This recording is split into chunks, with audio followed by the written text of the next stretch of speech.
Compound interest ప్రకారం 8,400 వస్తుంది.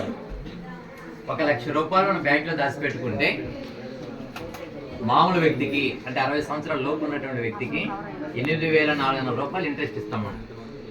ఇంకా సంవత్సరం దాకా కదిలేయకూడదు, తీసుకెళ్ళకూడదు డబ్బులు.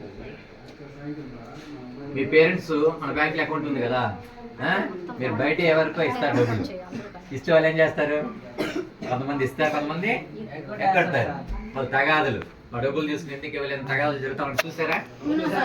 అవన్నింటినీ తగ్గించుకోవడం అంటే బ్యాంకులు ఎందుకు దాచిపెట్టలేదు జనాలు, బ్యాంకులో డబ్బులు ఎందుకు దాచిపెట్టుకోవటం లేదు, బయట ఎందుకు ఇస్తున్నారు చెప్పండి. బయట వడ్డీ వస్తుంది, మనం కూడా ఇస్తున్నాం కదా వడ్డీ. చెప్పండి, అదే చిన్న ఉంది అక్కడ దాకా వచ్చారు చెప్పండి.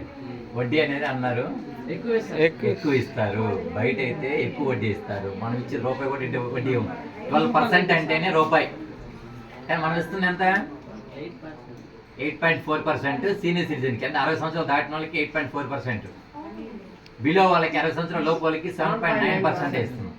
కానీ బయట రూపాయి, రూపాయిన్నర, 2 రూపాయలు వడ్డీ ఇస్తారు. కానీ దానికి గ్యారంటీ లేదు.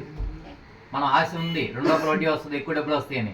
కానీ వాళ్ళు ఏం చేస్తారు, అసలు కూడా వదిలేస్తారు, అసలు కూడా ఇవ్వరు, తగాదులు. కాబట్టి సురక్షితమైనటువంటి ప్లేస్ అయినటువంటి బ్యాంకులో మనం డిపాజిట్ చేసుకోవాలి. ఆ డబ్బులు మనం తక్కువ వడ్డీ అయినా సరే బ్యాంకులో డిపాజిట్ చేసుకోవాలి, బయట ఇవ్వకూడదు, వడ్డీలకి ఇవ్వకూడదు బయట. ఎందుకంటే వాళ్ళు ఎక్కువట్టారనుకోండి అసలు కూడా పోతుంది.